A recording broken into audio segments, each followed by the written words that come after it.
membuktikan bahawa orang ini sebenarnya tidak bukan pejuang yang mampu bertarung dan bergaya dalam gelanggang yang mereka miliki kebaikan. Berdasarkan kepada senario inilah, saya tetap yakin seandainya semua pihak berusaha, tidak ada gunung yang tidak dapat kita daki dan tidak ada muran yang gagal kita turuni. Akhirnya di atas bahu kita dah terletak jawapan kepada persoalan sama ada kita mampu berjaya atau sekadar melihat orang lain melahirkan kemenangan. Ada lagi PIBG yang menjadi palung yang menaungi ibu bapa. Harusnya dapat melihat dengan lebih jelas potensi yang ada ini dan dapat menawarkan ruang bersama yang menguntungkan kedua-dua pihak agar lebih banyak kejayaan dapat kita rasakan. Saya harap lebih banyak kejayaan di peringkat kebangsaan dan mungkin antara bangsa dapat kita usahakan pada masa akan datang. Sebagai pengetua, saya sentiasa bersikap terbuka untuk menghulurkan kerjasama demi kebaikan pelajar, sekolah dan hadirin sekalian. Pada kejayaan-kejayaan yang menjadi pemanis secara dan peningkatan. Seharusnya jangan terlepas pandang gelagat kebahagiaan anak-anak kita yang kelihatan seperti menunggak arus dan memilih untuk bersikap kontra dengan apa-apa yang diatur oleh pihak sekolah. Saya tidak bermaksud untuk menafikan kenyataan bahawa ramai pelajar sekolah ini yang dapat menamatkan persekolahan mereka dengan cemerlang hingga memiliki kerjaya yang membanggakan. Tahun-tahun kita melihat ramai pelajar sekolah ini yang dapat menyambung pelajaran ke sekolah lebih bernama selepas PMH. Ramai yang berjaya menyambung pengajian ke peringkat diploma selepas SPM dan ramai juga yang berjaya menyambung pengajian ke program ijazah selepas SPM. Mereka inilah yang menjadi penawar buka dan penunjuk mata.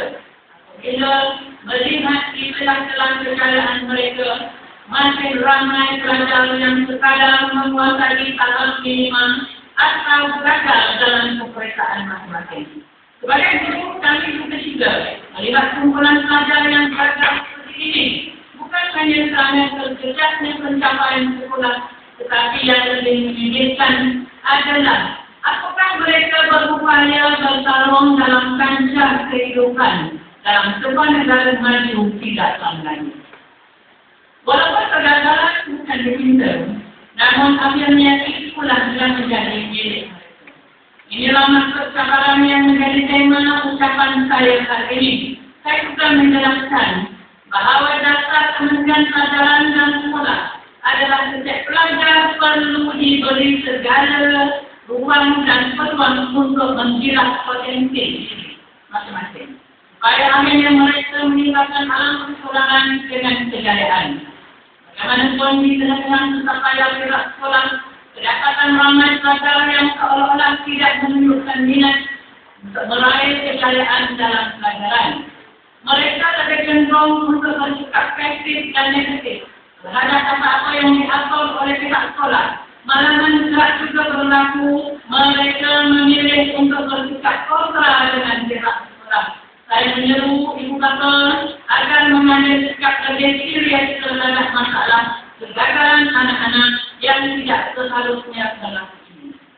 Sebab itu saya ingin menarik perhatian ibu bapa terhadap tingkah laku negatif jalan pelajar yang akhirnya menumpang kepada kegagalan. Orang tidak pandai berkata, jika kita gagal merancang, bermakna kita sengaja merancang untuk gagal. Sebagai contoh, maka ramai pelajar lelaki telah terlibat dengan tabiat merokok pada usia amat muda dan semakin asing merokok pada usia lebih dewasa. Saya berpendapat masalah pelajar merokok ini perlu ditangani dengan cukup tegas agar kita tidak hilang kawalan terhadap tingkah laku negatif ini. Saya harap ibu bapa dan PIBG dapat bekerjasama menangani masalah ini dan akan